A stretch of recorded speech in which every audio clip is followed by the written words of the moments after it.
A woman is like the most prettiest thing in the world. Beautiful, somebody who worked hard, somebody who was real caring, somebody that is nurturing.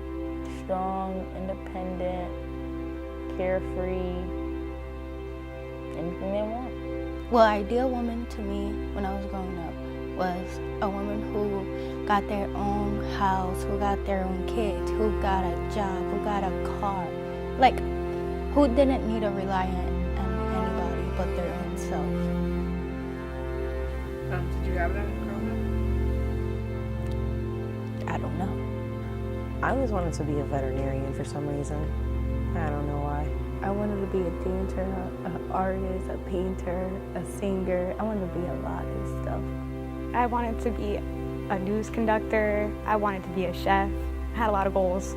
Well, I wanted to be many things when I was younger. I wanted to be a doctor, a nurse, a cosmetologist. I wanted to be a lot. But then I had to narrow my dreams down to one. Growing up, my mom was the ideal woman to me. She knew how to take care of herself. Like, she had 8 kids. She was struggling, but she didn't ask nobody for help, and she didn't need it. She had her own job. That's the ideal woman to me. When I was growing up, it was hard because I didn't have my mom nor my dad. I only had my grandma. My grandma raised me until I was 14, 15, and then my sister raised me up until I was 18. Growing up, everything was pretty good. My family was pretty together. I think probably once I got older was when it kind of like everybody fell apart. Like, just felt like my family's not as close as they were when I was growing up. When I was younger, there was a lot of kids around me and stuff. Now everybody kind of like goes their own way. Everybody's separated. I have family that moved out of state, family that's passed away, so it's kind of like everybody's not as tight as we were before.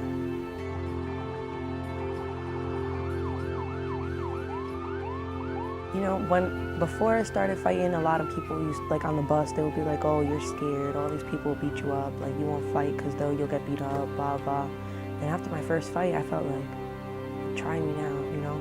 Like, now you see I can fight, now send all the girls, you can send them this way, and see how lucky they get. Like, that was kind of like my whole thing when I was younger. Now I look back and it's kind of embarrassing. And I felt like, oh, now you guys can't really bully me. Because before I was real, like my mom wouldn't let me play in the dirt. God forbid I got dirty, it was like that.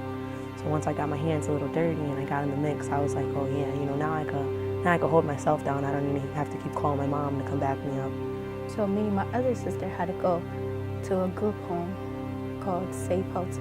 They were so mean. They were so mean. They were throwing food on the floor. Like, we would get in trouble for the littlest things. Like, if we didn't push our chair in, we would get sent to our room, like, for a whole 2 days. And because we couldn't go to the cafeteria, they would just serve us our food but leave it on the floor and just push it. Well, we stayed in the shelter, and I guess DCF had wanted to take us, but my mom had sent us away to our fathers.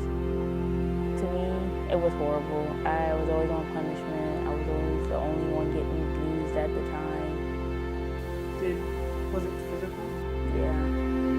Did your teachers see anything? Yeah, they didn't say anything.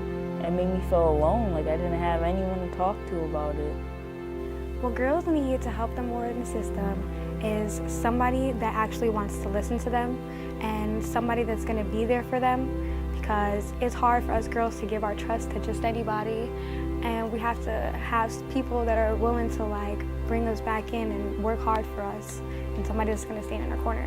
And the people in the government and the system, they actually need to step it up and learn that it's not about giving up, and if somebody's not cooperating to your standards, you have to keep trying. Like, people are hard, and you really have to want to listen to what the girls are actually saying. You have to keep those same people that are good workers and really care about those kids around for longer periods of time. You can't just kids get comfortable with the same people, so you can't just switch up on them. You have to be 100%.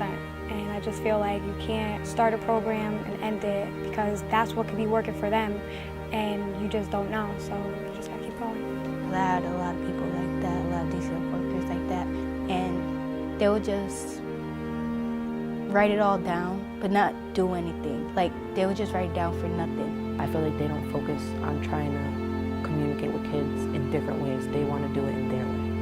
They only try the way they know and the way they're comfortable doing it. If they feel like that doesn't work, they just automatically give up and they'll go the simpler route and work with the kids that do things their way. I feel like they should probably work a little bit harder.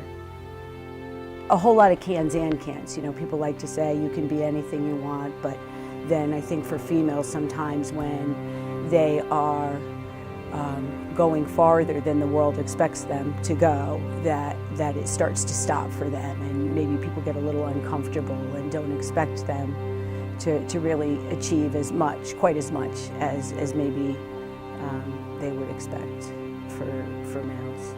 Girls are looked at a certain way, like we're supposed to be held with a certain standard, and when you go below that standard, other people look at you bad. Girls argue relationally and they heal relationally, right? Relational aggression and relational healing. And I think they do need the same people for a long period of time. I think we need to be willing to see that when it's working, we need to give it enough time to gel. I wanted to come talk to you because maybe there was other girls out there that could use what I said, take it with them, and they could be strong and know that they have to have their own confidence. You're welcome.